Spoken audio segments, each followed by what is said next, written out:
Hi, Julia Freeman. Hi, Jed Murr. Hello. Hi.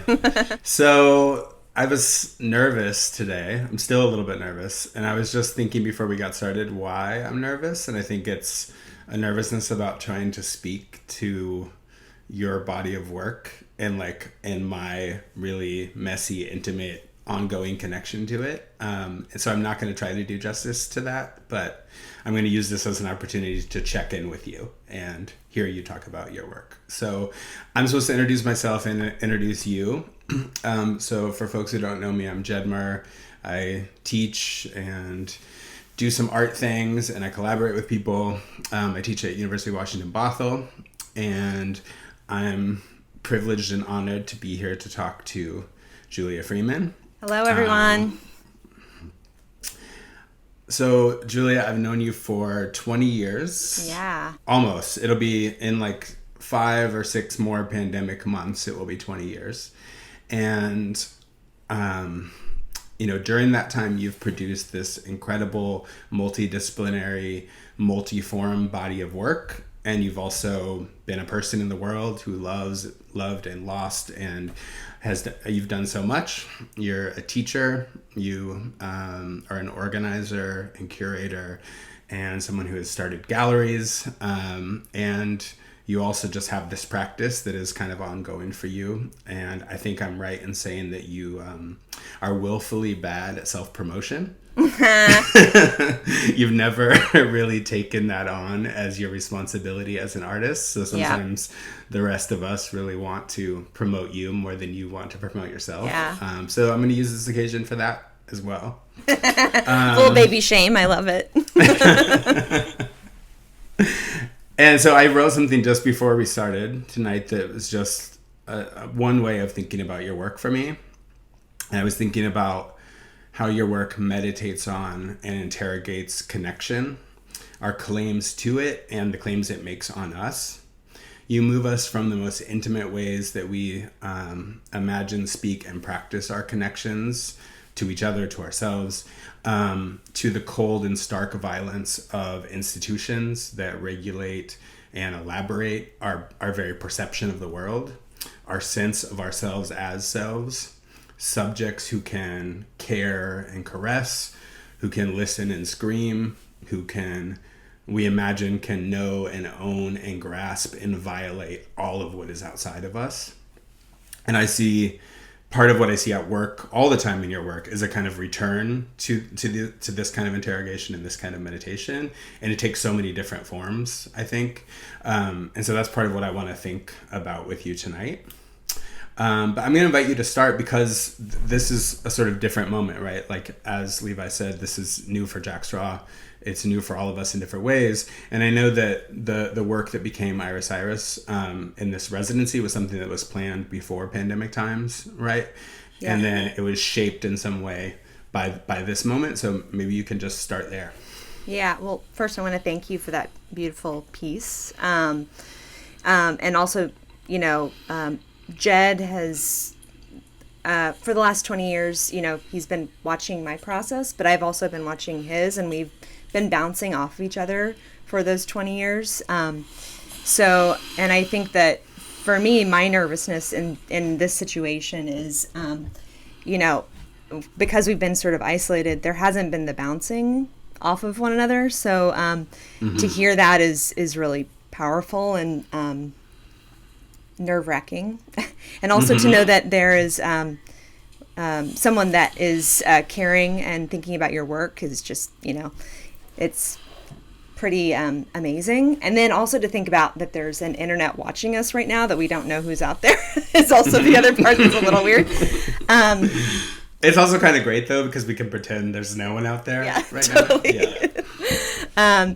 But to speak to your question, I applied for the residency thinking I would do a full physical installation, which I'm always thinking about the immersion of the viewer, and I'm a lot of times thinking about their body in the space and how they're moving and interacting, and that wasn't going to happen, and so I had to sort of recalibrate and think about in what ways did I want a viewer to interact in a space online, because this is also my first virtual art exhibition. And I really, I started off, it kind of went in two parallel ways where I was thinking about viewers, but then I was also thinking about community, and originally I was like, I would love to do something in my gallery mode where I was bringing in artists and thinking about collaborations and more group work and stuff like that. And then it kind of shifted into that's not good for me right now. And so what would be good for me and also good for, like, maybe be something that would be an invitation to be good for other people. And so then it turned into, I was working with a studio assistant from Seattle University, Jed Murr, that the curator at the Hadreen, Molly Mack, Molly, yeah, paired me with. And so Kate just graduated from Seattle University, and one of her degrees pertained to art, but then the other one was psychology, and she introduced me to EMDR, which is the rapid eye movement therapy practice. And so I started researching that, and her sort of role was she would bounce ideas off, which was really great, but then she would also do research on different topics. So she did a lot of research, and I started thinking a lot about how these sort of forms of working with different therapies in your home maybe could be something that could happen for a viewer that can't be in a space.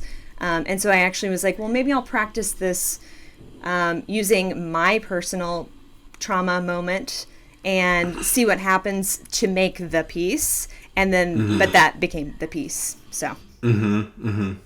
Yeah.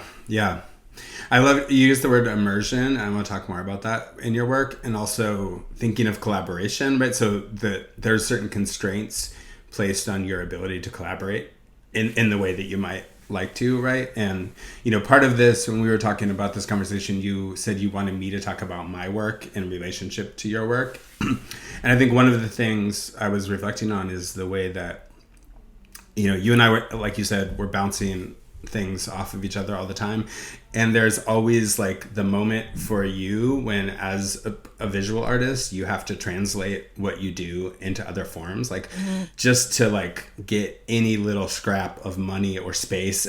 There's so much labor, right, that goes into it for you. And like together, I think when you and I would get together to do that kind of writing, it was, for me, part of it was about thinking about like the violence of translation, how you are constantly told like you must be able to submit your vision and your practice to the kind of discipline of a certain kind of institutional writing or a certain kind of academic writing, right? And so, and then I remember at some point you're just like, okay, actually you just write. Like this is going to be your piece. It's not going to be something that I wrote or that we co-wrote. Like you just write something else about my work. And that actually like really over years like brought me to like an approach to thinking about arts writing and thinking about collaboration that is about like trying to work against some of what I see as the violence of academic writing and arts writings that is always trying to master its subject, right? That like if I'm going to write about the visual, then I'm going to master it and contain it within writing, and instead, you helped me think about the practice of like trying to like accompaniment, right? Like how to move with and kind of alongside work that's in other mediums. Yeah. But without trying to kind of rein it in or control it or fully understand it, right? Yeah. I mean, our working sessions have been like, we get together, I show you a sketchbook with all these crazy drawings and weird quotes, and then I just talk, and then you write. And then you show me, and then we talk some more. I mean, it's become our own process for sure. Yeah.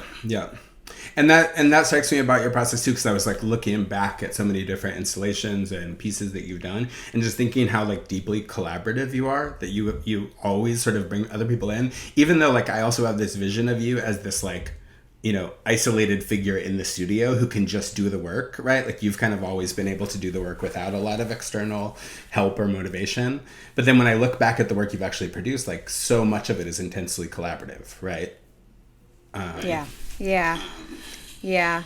I think in your piece that you read, I think I'm always very interested in what intimacy actually means, and how I know we all go through this where we're like, I think I'm close to this person, but I don't know if I'm close to this person, right? And so intimacy being something that we're always sort of working with and against and challenged by. And I think that there's all these different measures and mediums that we sort of relate it to and try to measure it up to. And really what we have is just within ourselves to understand what our own intimacies are, and building that sort of strength and really courage and sort of confidence in knowing that you know what your own intimacies are. So. And it's like the scales of intimacy too, because I think about how you kind of sort of zoom into, there are these moments when you're like, the intimacy that's being worked through is like the body, like our intimacy with our very organs, right? So I'm thinking of like your piece for Claudia Rankine, or the ode to Claudia Rankine, the liver, right? And this kind of oozing, like live piece, or like, the drug dealers, which in some ways was like meditation on the violence of pharmaceutical companies, but like that becomes our intimate relationship to our bodies, right? Like the treatment that people we love need, and right, that like so it's like thinking of like the scale, right, of like these large scale institutional violences that are like hard to even name or understand, and then like how they kind of work themselves out and write themselves in our organs and in our bodies. Yeah, and it's invisible. So like, do you think is part of your process to like visibilize that? Yeah, and also it's just constantly me wondering what it is for myself and the people that I'm around. Yeah. Just thinking about it's a reflection. Yeah, definitely. Yeah. So in this piece, you also are using video and using sound, which are actually not new for you. I mean, you've done other work where either a collaboration that involves video, like some of your work with Molly Mack, and you've used sound in a lot of work. And also your work in general, because it's immersive in the way that you said, like it depends on bodies in space so often, like it becomes a sonic experience and a perceptual experience, right? Even if it seems to be something that's hung on a wall or, placed in the center of a room. Yeah. Do you want to talk more about your use of sound and video? Yeah, definitely. I think I really, I started using sound as a way to create space in my For Culture solo exhibition. And I worked with Ajax Wood, who is a musician in the city. And basically, I was making these sort of glob-like figures.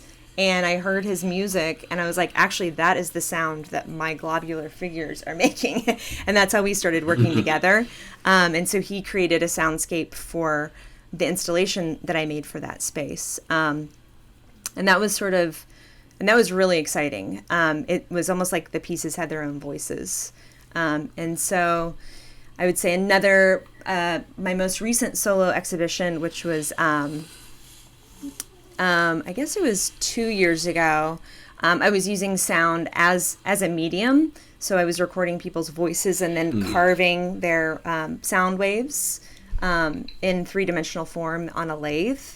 And then for this project was really, really different in the sense that I was treating the materials that I was recording and using as like sound pieces.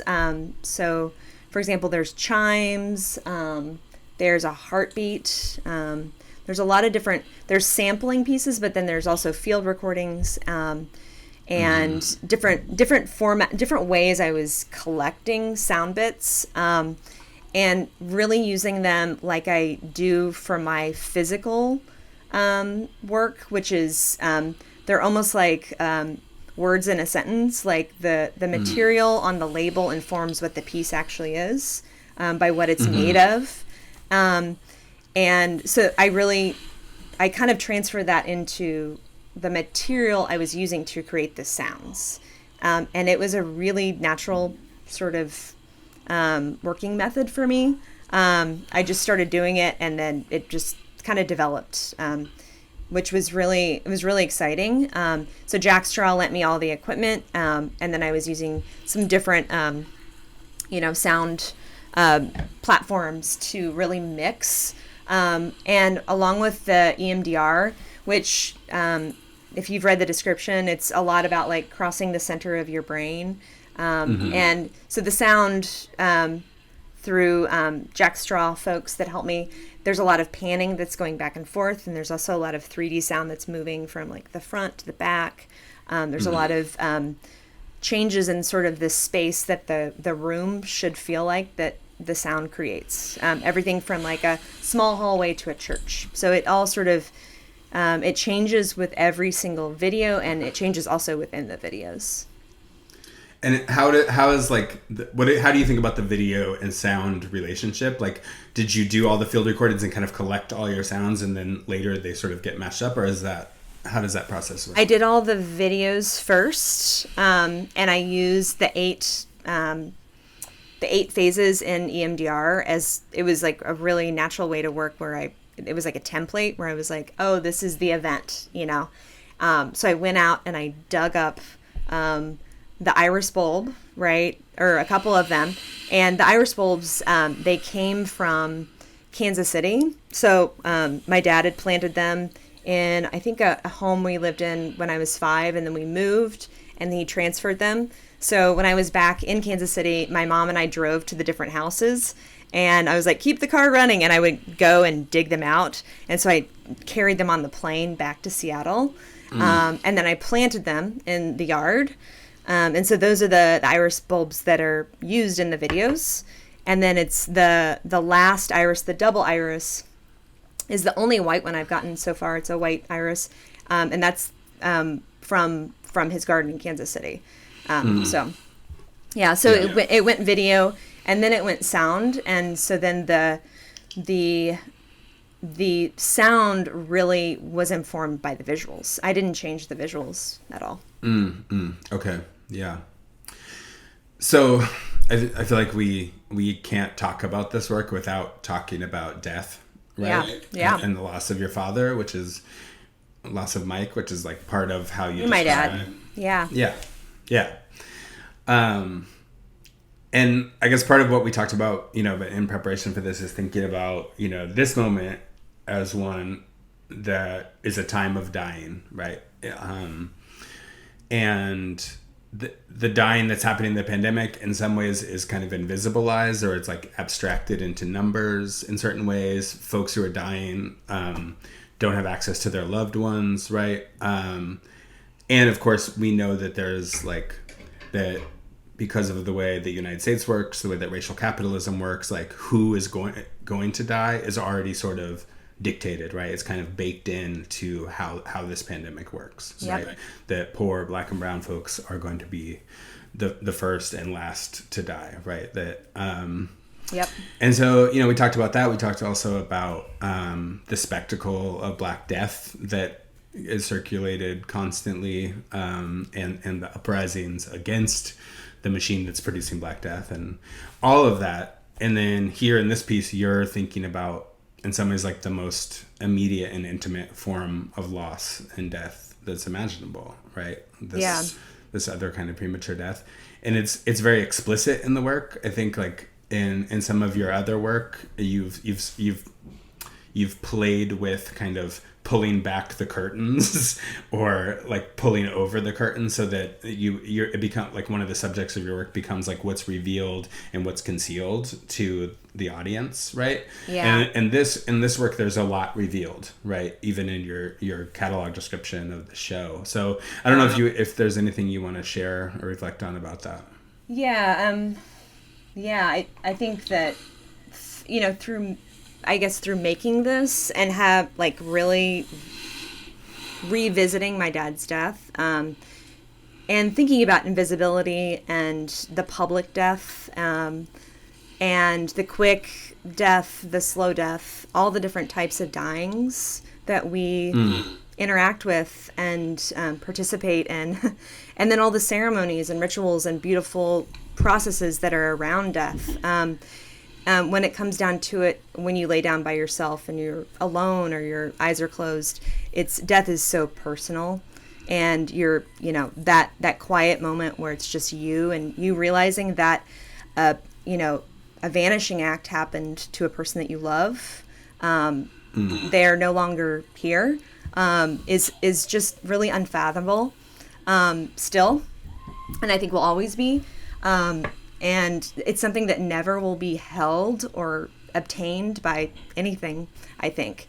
And I think birth is similar to that too. So it's like this thing that we there's no way to really grasp it. And so being explicit, this is me attempting to understand my dad's death, right? Which I will never be able to do. And that's fine. But it's definitely revealing that process of wanting to understand, and then sort of circling back into, well, what are the things around death, right? And I think that's that's where ceremonies and community and rituals all form, which is really beautiful. There's so much to learn from death as well. So, It's interesting. With my students, I'll do these exercises often where we're trying to work through a concept or a text, and I ask them to explain it as though they're explaining it to a friend, a family member, right? Someone outside of the weird little group that is our class. And if I ask my students to say what this piece is about, I think many students say this is about death, right? Or this is about trauma, or this is about loss. And thinking about that and thinking about what you just said, I'm thinking about your use of sound again, and all these little bits of sound, because some of them are sounds of your intimate loves in the world, right? And sound seems like a way of kind of presencing what's not there with us. I love that. In a way that the visual doesn't, right? To hear your dad's voice, or I can hear your dad's laugh right now, in my head. That is different than looking at a photo, For sure. So I don't know if this, go ahead. No, I definitely think, I think that's why I've always been really drawn to sound, is there is a haunting that happens, and there's a revisiting that you can't deny. So. And it's still it's ephemeral too, right? I love in these pieces how a sound comes up and it might be repeated, and then it's also just gone as quickly as it came up, so. The sounds, some of them are very sort of synchronized and purposeful with the imagery, and they're meant to be sort of in loops and make you go away. Other ones are just very chaotic, the first one, which is the event, which depicts my dad's death, is really just sort of chaotic and falling apart, and which is just how I felt when I found out he died. So the sound really correlates to actually how I have felt in each moment of the practice, in which I'm not a practitioner, but modeling after, which is EMDR, which has formed a story too. It's very much a nonlinear story. Oh yeah, I wanted to ask about that, the linearity or lack of linearity of it, because I was, inevitably I was imagining this work in a gallery space, but of course it would be different work because you would have produced it under different circumstances and all of that. Right, but right. I can imagine the kind of embodied interaction, which you often leave sort of open-ended, right, in your work. You kind of immerse people in this thing, but then they are sort of left to figure out what to do with it. Yeah. And so I could see a totally non-sequential interaction, right? So that you don't go from one to another. In the online version of it, I found myself going from 1 through 8 kind of in order, and then kind of messing with that later, going back and okay, now I'm just going to sit with 5 for a while. And I just wonder how you're thinking about the sequential nature of this. Yeah, like I said before, I often think about how the viewer is moving in a space, either installation or just in a space, and not controlling that, but also sort of leading, and also like detective work, clues and bouncing, but that as being a teacher, this word scaffolding, where you provide an array of different levels for students in your classroom, I kind of think of it in that way, where I want things, especially for this body of work, to be enticed and to want to enter, but you don't have to actually read the narrative or the writing. You could just watch, or you could just listen, or one or the other. You don't even have to have the accompaniment. Okay. I think we're having an issue, perhaps with Julia's connection. So I'm just going to talk as though things are continuing. Levi, do you want to help us out here? I have an idea. What if we played a little bit of the piece?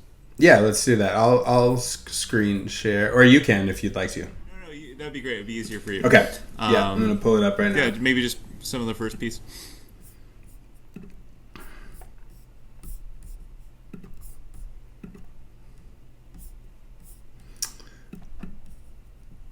Okay, so I'm actually going to drop us into number 7, which I think is the image that Levi had on screen for us already. So let's...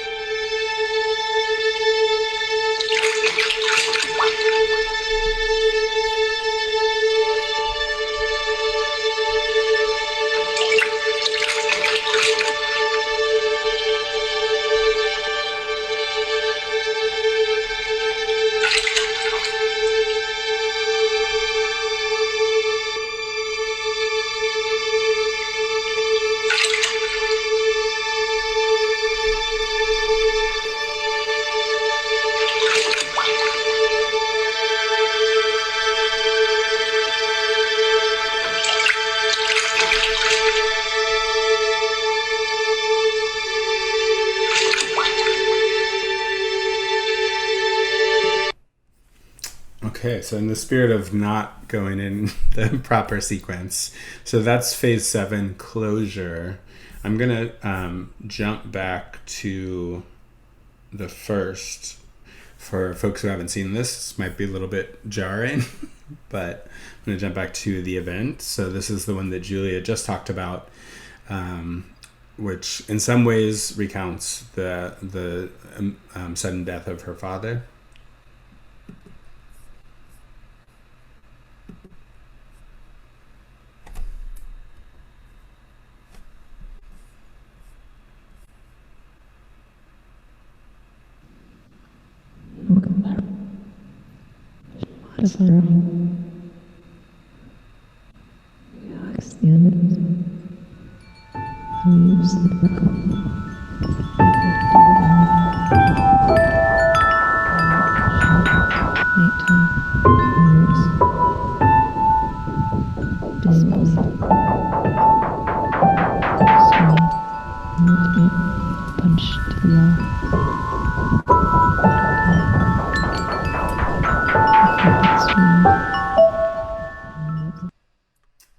Okay, and now, so Julia asked that I read the catalog essay that Julia Greenway, artist and curator, wrote. So I'm going to actually continue the screen share. This is on the homepage of IRISIRIS.org, and I'm just going to read the response that other Julia wrote. And then maybe by the time I'm done, Julia will be back with us.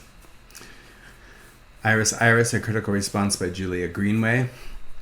Julia Freeman's Iris Iris deconstructs personal healing across objects and soundscapes through a series of looping video works, employing the 8 stages of EDMR, a visual and auditory therapy in which a traumatic event is targeted by triggering the biological mechanisms of rapid eye movement. The work takes on a dreamlike state.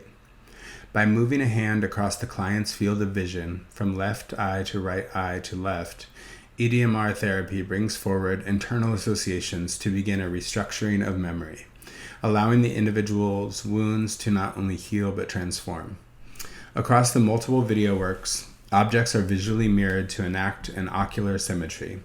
Identifiable yet abstracted rope, peonies, and daisy chains take on an otherworldly quality as if plucked from a dream. Set within a complex soundscape, Panning between left and right, forward and back, Freeman examines the auditory impact of processed trauma.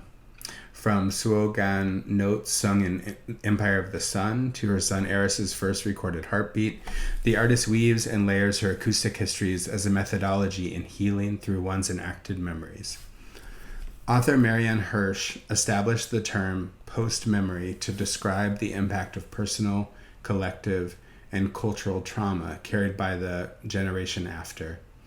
A connection to the past that is mediated not by recall, but by imaginative investment, projection, and creation.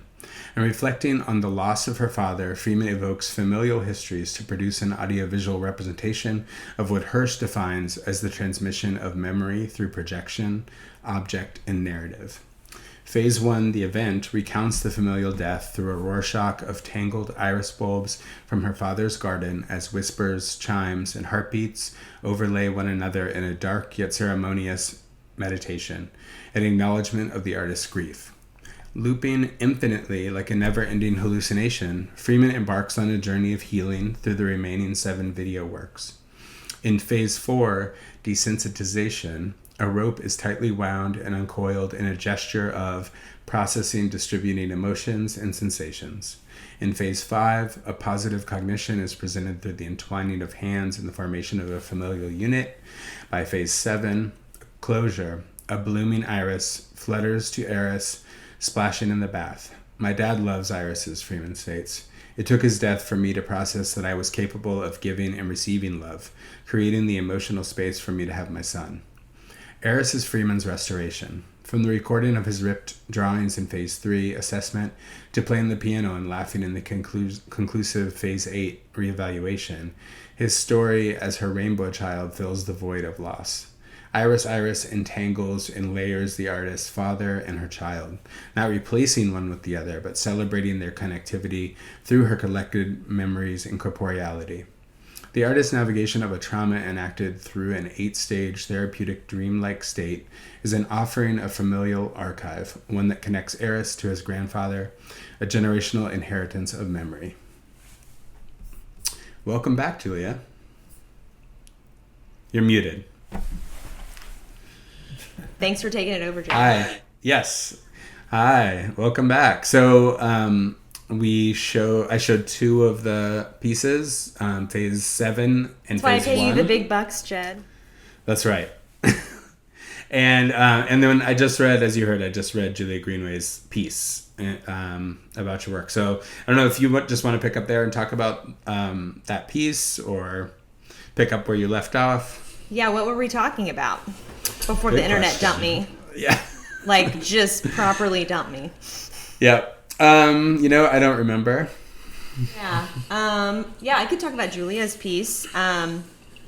Julia Greenway is a London-based independent curator. She ran and was one of the co-founders of Interstitial Theater and Gallery, which was in Georgetown.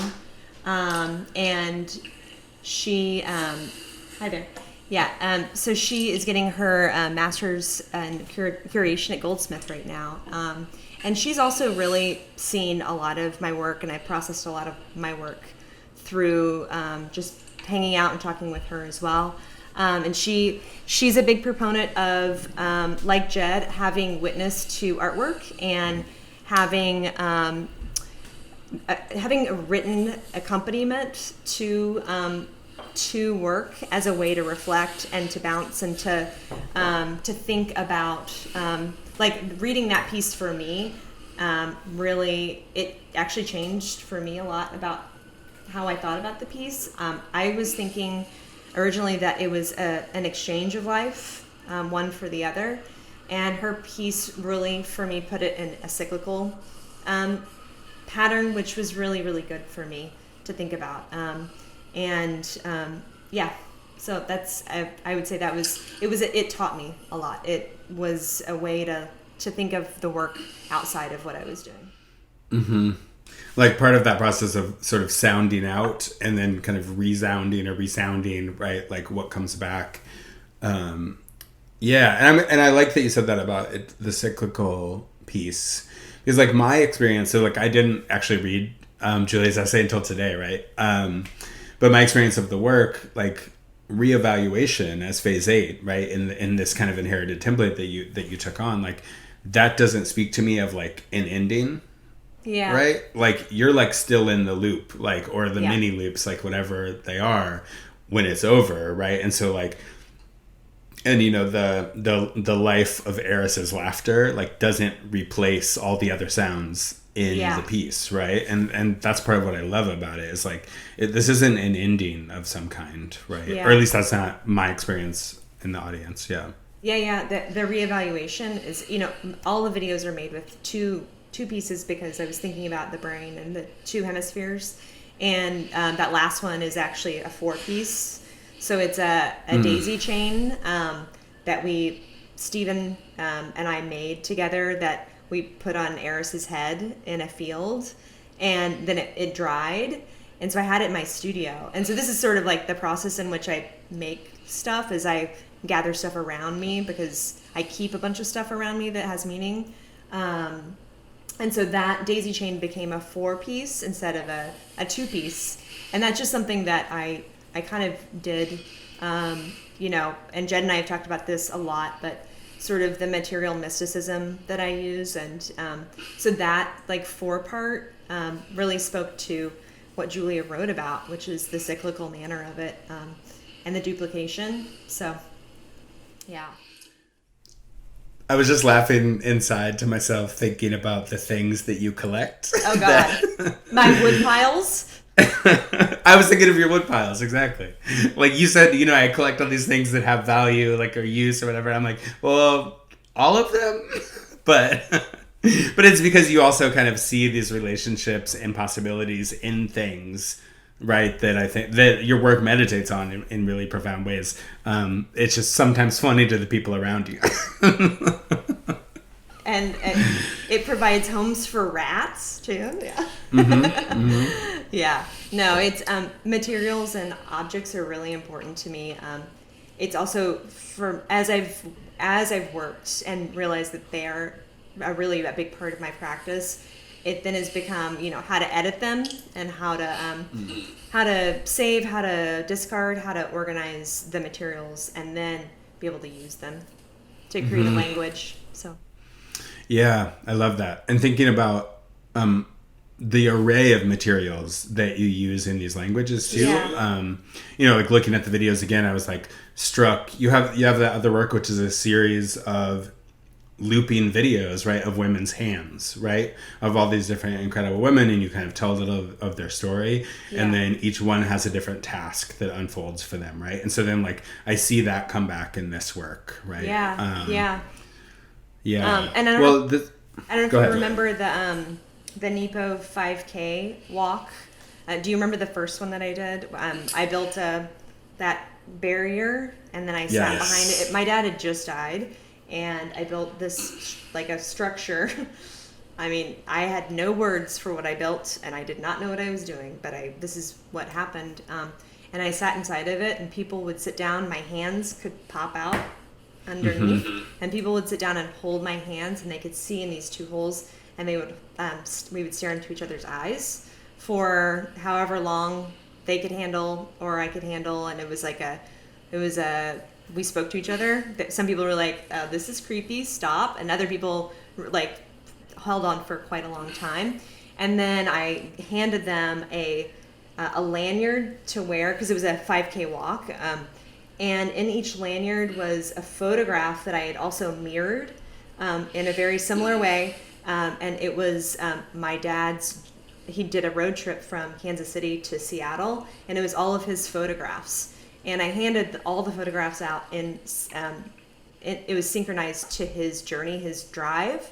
So everybody along the trail was wearing his photographs in the order in which he'd done the road trip. So that's another example of that mirroring. So and it's like a different way of presencing those who aren't present, and also casting out your materials. Like you can gather them and like then cast them out, and then you no longer have control over where they go and what they become and what they get used for, right? And I see that again and again. Yeah, definitely. And then that same piece, right? Because you did the Nebo 5K for like 3 years, in a row, and then that concept kind of morphed and became collective, and there were other people participating, right? And like I mean, it became like a big organizing project, and I would say kind of helped me to like understand how to start to run a gallery. I never figured out how to run a gallery, but like just how to gather people and do projects together, and how to convey your idea in a way that was helpful and good for everybody that was participating. The other projects, one of them was about thinking about the invisibility of the artist as a soul seer and a soul seeker. Another one was just about sort of the eroticism of everyday materials. And then the last one I did was, it was very much about mending and sewing and sort of healing wounds. So that last one, there was such a big windstorm that my whole sculpture got blown down and it had to be moved into a U-Haul. So I was going to say, didn't we end up in a truck at some point? That's my memory of that. Yeah. Yeah. Well, so you mentioned never learning how to run a gallery, but that's like a different, this is kind of switching registers here, but like a very different death that we haven't talked about, like the end of the Alice Gallery, which from me, from an outsider, right, just someone who liked to go to these spaces, like it seemed like there was this incredible life that happened, right, of the Alice Gallery, and then also these sort of neighbor galleries that you mentioned, Interstitial, Bridge Productions, right, and there just seemed like for a while there seemed like a lot of momentum around that, and it seemed really clear to me that like the most exciting art stuff that was happening in Seattle, a lot of it kind of came through those spaces. And it's no more. And I just wonder if you wanted to reflect at all on that. Love you, Alice's. Love you, Julia Greenway. Love you, Sharon Arnold. It was such a wonderful time, and it was also hard. It was just magical. It was great. We did some really, really cool stuff. I met and fell in love with so many new people, so many teachers, so many people that just, amazing people. So I would say that the main thing around the Alice was, as I'm gushing right now, just the art was amazing, right? I think we showed some really wonderful things and supported some really wonderful art. I would say that the connections I made with people were really important. And I think that a lot of the other folks that were involved in that Hamilton building project feel similar. So, yeah. Yeah. And it's also like, as our friend Kate Boyd would remind us, like, it's also like the pain of coalitional work, right? Like if you're doing arts organizing or whatever, it's like trying to work as a collective against some like really real constraints, right? External constraints is so challenging, but you all did it so well. Yeah. We didn't have the money. I mean, it's just like, like we said every artist in the US always, right? Like it was over because of the strain of that, so. Yeah. Do you want to, do you want to talk at all about, so we talked about, I think of some of the way I think about your work as like this series of conversations, right, that sometimes only are happening over time, because like when I see the same kinds of imagery or materials or themes like kind of reemerge in your work, I see it as like, I see this thread, right? I see this was in 2006 and now here it is in 2014 and here it is in 2020.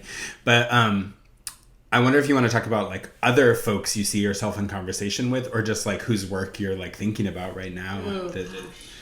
That's such a good question. And it's like different in pandemic times too, right? Because like your sense of like the materiality of other people's work has to change, and what we listen to and read and see changes. I really started when I realized that this was going to be a virtual show. I really started doing research on people that have been doing this for a long time, like Rhizome. I was not fully familiar with them. And so I really sort of dove into their resources, which is just enormous. And yeah, I'm not going to be able to draw names out right now, honestly. That's okay. That's okay. But I really was thinking and looking at and reading people talking about virtual spaces as spaces, because I think honestly I have not like counted them as actual spaces, and they are, and it's just because I hadn't been to them, you know, I hadn't participated in them. And so just like 101 for me, learning about what the history of those spaces are, because there's a very, very long history, and what people have done. And so I honestly feel very new to that whole world and just sort of scratching the surface.